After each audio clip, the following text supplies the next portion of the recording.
Hello dear friends, Igor Gorky on the Country channel, and this video release is devoted uh, to, con to continuation of discussion of the issues concerning organization of a prospective harmonious society.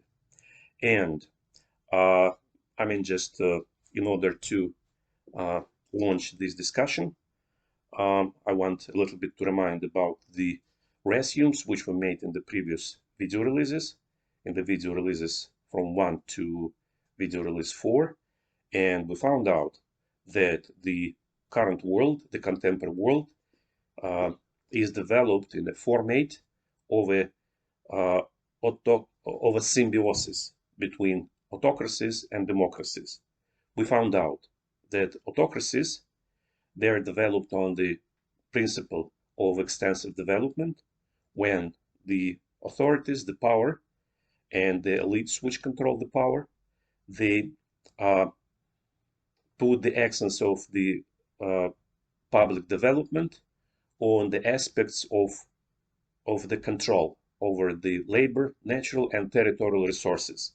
And it leads to uh, increase of repression inside the society and on external aggression to develop the territory of the controlled territory and the amount of the labor and natural resources on these territories.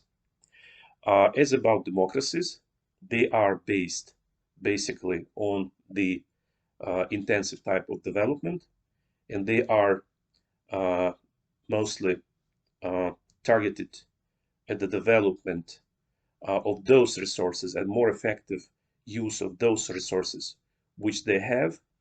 And so uh, from this point of view, they are just not directed to the increase of repression inside their societies and on external aggressions, because those two factors, they're not considered as the uh, resources of the democratic development. At the same time, we found there is like a couple of shortages, basically two shortages of democratic systems, and the shortages are because of two basic features of the democracies.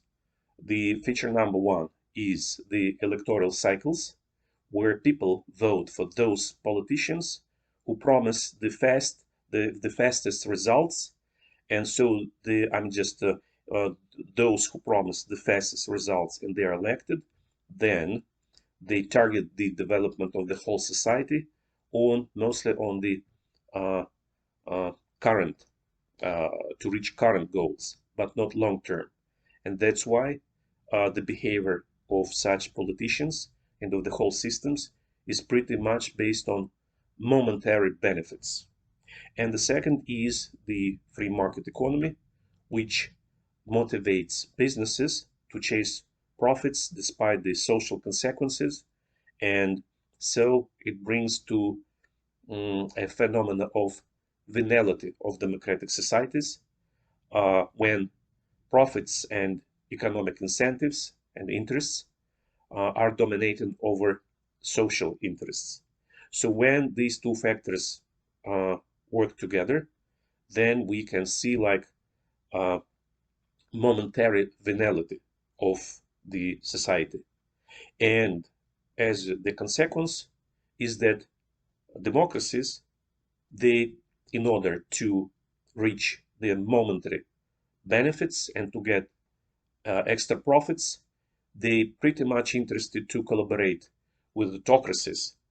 And while this collaboration, they transfer investment and technology to autocracies and uh, pump, pump up the development of industrial and military potential of autocracies and helps them to reach the critical point when autocracies start behave themselves in their natural way.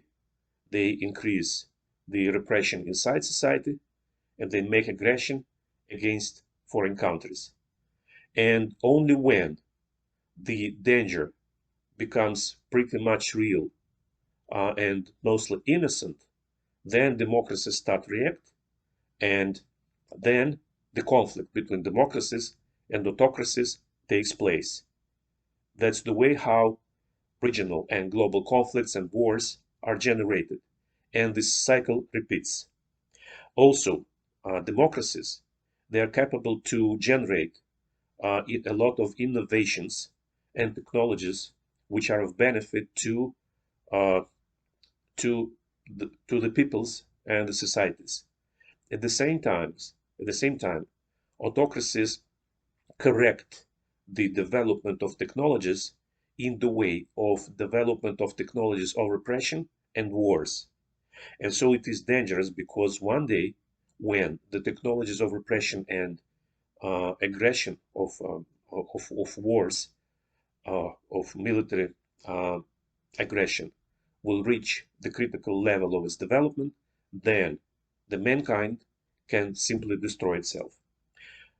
So, why democracies, the most developed uh, type of social organization in the world, which we have for now, they still have such kind of dysfunctions, so that can lead the civilization to its collapse. And we can pay attention to the fact that democracies are based on the principle of the separation of powers, uh, legislative, executive, and legal. And we can see that uh, the fact of procedural form is pretty much important, and it dominates over the functional content. To uh, just make a couple of clear examples, we can show it. I mean, we can show these two examples. So the example number one, democracy declares that all people are equal. But if we'll see into the matter of the issue, we can find out that they speak only about the citizens of the specific jurisdiction. And so it means that we already can find a formal segregation between people, because those people who are not considered uh, being citizens of the specific jurisdiction, so they already have no even formal equal rights with those who are considered to be citizens. Then, if we look even more deeper, then we can find out that the process of uh, adjustment of legal decisions is when the lawyers are taking a very important part in the legal decision making. And so it means that all those who are participating in the legal procedure, they have they have to afford to pay for a qualified legal support. But the legal support in the free market economy, it is a commodity, and you have to afford it in order to find yourself in an equal position during the legal process. So it means that those who cannot afford, who have not enough money, or who have less money than the opposite party, when you argue against it in the legal process, then it means that the legal decision can be made, and pretty much and pretty often used to be made make made in the favor of those who have more money. So it means that uh, we can find out that the wealth, even of those who are considered to be the citizens of the specific jurisdiction, they are still segregated due to the fact of their wealth.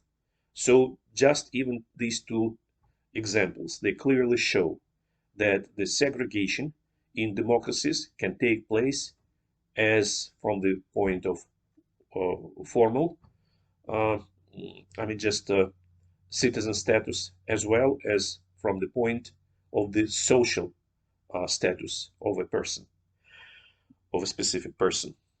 So then let us see how the decision making, public decision making process works in democracies, and what is wrong with these decisions. And we can find out seven aspects 7 problems which are critical for decision making in democracies and the consequences of these kind of problems or dysfunctions. So, voting is a backbone element of a democratic society, and at the same time, the suppression of functional content by the procedural form leads to the following functional consequences. Number one, voting is carried out on the principle of a majority of vote. Formally, this principle implements the principle of the dictatorship of the majority, while autocracies implement the principle of the dictatorship of the minority. However, it does exclude the dominance of one social group over another, and thus the existence of social conflict in a democracy. The issue number two, only those citizens who are vested with the right to vote in each particular jurisdiction take part in the voting. That is, only part of society can vote, not the whole society. In addition, not all of the population with the right to vote participate in the voting. In a large number of cases, this may mean that the decision of the majority in the elections is nothing more than a procedural formal qualification, and in fact, it may be the decision of the actual minority. The problem number three, the distribution of voters in favor of one or another candidate or in favor of this or that decision is not static in time.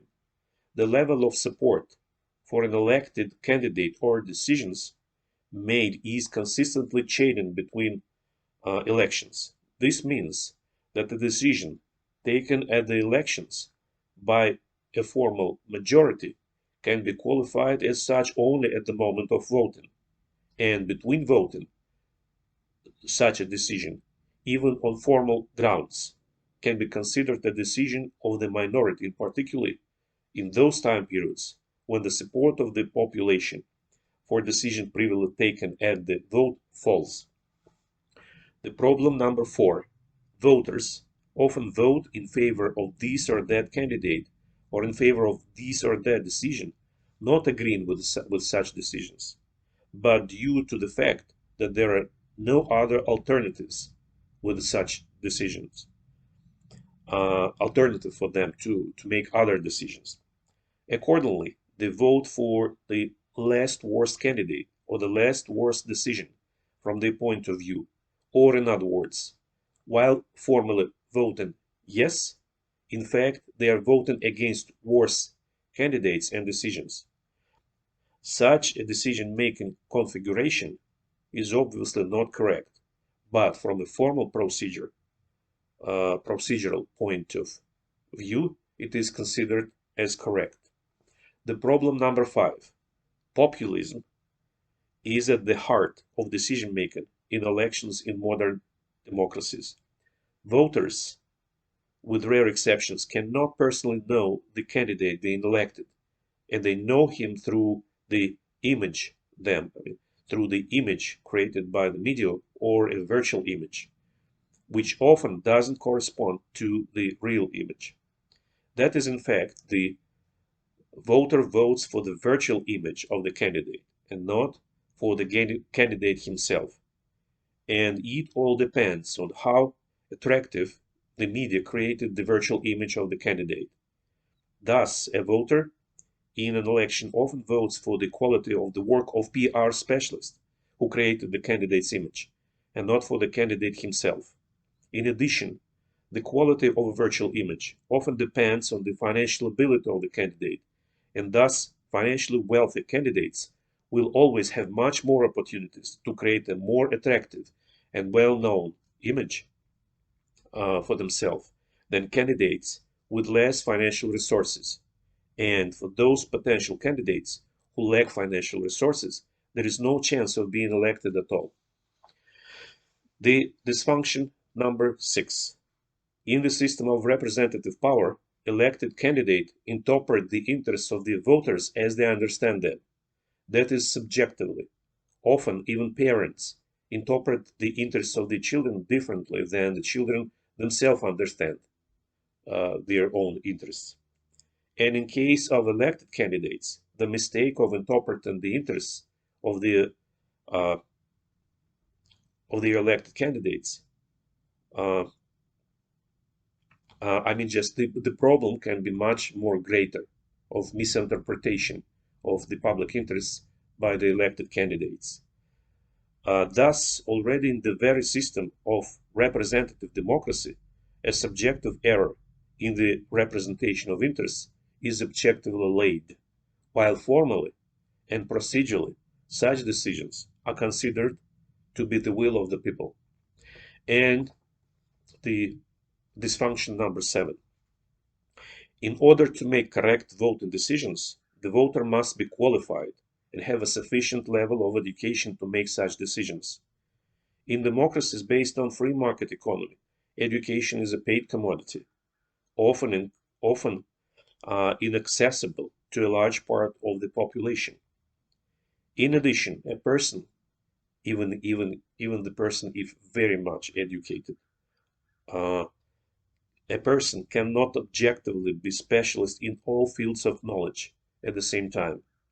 The voters does not have sufficient qualifications and education to make a decision, and often uh, makes decisions based on emotional impulses, delusions, or psychopathic disorders. It's similar to making decisions in a state of affect, and figuratively it looks like this when before a surgical operation on a patient, a crowd of uneducated people choose, say, among several candidates, a surgeon, an artist, a tramp, and a speaker of the one who will perform the surgical operation on the patient, based on who this crowd likes best. All this leads to the fact that often enlightened autocracies that value and support education can make better public decisions than democracies in the general suffrage. Let us sum up. Uh, we just showed up 7 dysfunctions. Each of these dysfunctions undermine the fact that the decisions are made by the majority, even if they're based formally on the majority basis. Uh, but if all these when all these dysfunctions, they are working together in a combination, then there is a large probability, a large scale of probability that the decisions are made, by the matter of fact, by a minority. And so then we can see the same problem like in autocracies, when the decisions in democracies are carried out uh, formally by a majority, but really, functionally, they are made by a minority. And then, who are uh, this minority? And this minority, of course, are those who are close to the decision-making process. Uh, those social groups which are close to the government. So we can see that, again, the decisions, even in democracies, are made in the favor of the uh, elites, of those who are close to power. And we can see that still there is a problem um, of a social parasitism, because we can see there is still ignorance of the uh, of the interests of some uh, social groups, and segregation of social groups in the favor of the elites. Uh, so what we have to do then, just as about the public decision-making process, it means that we have to find out an alternative which will be able to fix all these seven aforementioned dysfunctions. And there we can offer, just how to correct all these dysfunctions. And it's like the only one way to correct all these dysfunctions. So, number one, the first social dysfunction is the principle of decision making by the majority, which in itself provokes social conflict since it allows the violence of the majority over the minority, the dictatorship of the majority. The only solution to this problem is to apply the principle of individual sovereignty, which excludes the possibility of action against the individual by both the majority and the minority. The second dysfunction of democracy is the restriction of non-citizens, unqualified citizens to participate in public decision making and ignoring the opinion of those who didn't take part in the vote. The solution to this problem can be the extension of the principle of individual sovereignty to all people, regardless of their citizenship, residential or social status. In fact, it is a transition from state sovereignty to the individual sovereignty. And this principle of spreading the sovereignty of the individual will finally put an end to the problem of social segregation. The third social dysfunction of democracy is the ignoring of the will in the period between votes. As a solution to this problem, the principle of individual sovereignty should again be applied, which should allow any individual to initiate the solution of social problems and take part in this solution at any time and not only on the appointed voting days. The fourth identified problem is the lack of sufficient alternatives for making decisions in the voting process. Problem solving is the principle of individual sovereignty should imply the right of any individual to initiate any alternative in making a decision. The fifth problem in the deception of voters by creating a virtual image of the elected candidate different from the candidate himself. This problem should be solved in a socially based on a principle of individual sovereignty through the direct expression of the will of the population in a decision-making system without representation. Public representatives in this case can only coordinate the procedure of direct expression of will, and in this case the virtual image loses all relevance.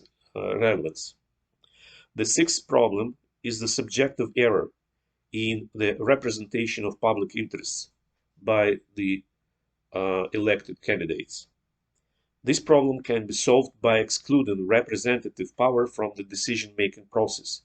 This is possible if the process of initiating and solving social problems take place electronically using a software application, and individual participation in the decision-making process is limited to open expert assessments, coordination of the direct will procedure, and control over the correct operation of the software. And the seventh problem is the lack of necessary qualifications of the population for decision making. This problem can be solved by the principle of decision making only by an open expert community consisting of qualified and certified volunteer experts who are not appointed or limited by anyone. So we found the solutions to these basic seven dysfunctions, which create critical consequences for perfection of the decisions made under democracies. And then what ultimately we have? And ultimately we get the following socio-political construct. Each person has the sovereignty of the individual and the natural right to initiate and participate in the solution of any social problem at any time with the help of an electronic program that aggregates applications and regulates the procedure for participation in decision making. control over the correct operation of the electronic program, and coordination of all stages of initiation in decision making is carried out by certified and qualified specialists under the social contract.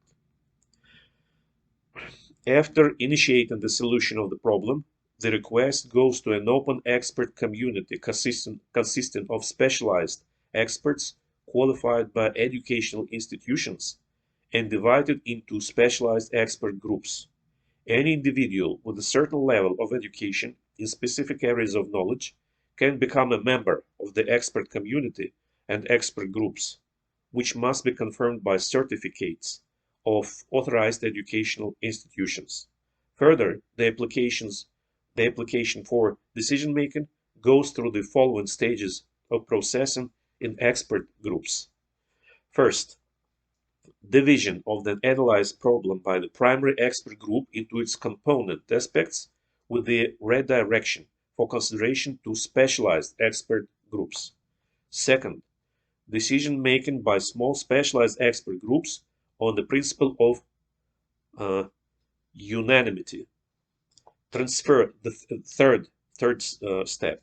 Transfer of the problem to be solved for consideration to the expanded specialized expert groups in the absence of unanimity in a small expert group for decision making on the principle of a qualified majority. The next one. Further transfer of the problem to be solved for consideration by a large specialized expert jury in the absence of a qualified majority in a large expert group for making a decision by the majority principle. The next one, adoption of an aggregated decision by the final expert group on the adoption of new social standard based on a set of conclusions of specialized expert groups with the status of a permanent social standard if it is adopted unanimously, unidentifiably valid until its next change, or with the status of a temporary social standard, indicating the period of its validity before its next secondary reassessment if passed by qualified or simple majority.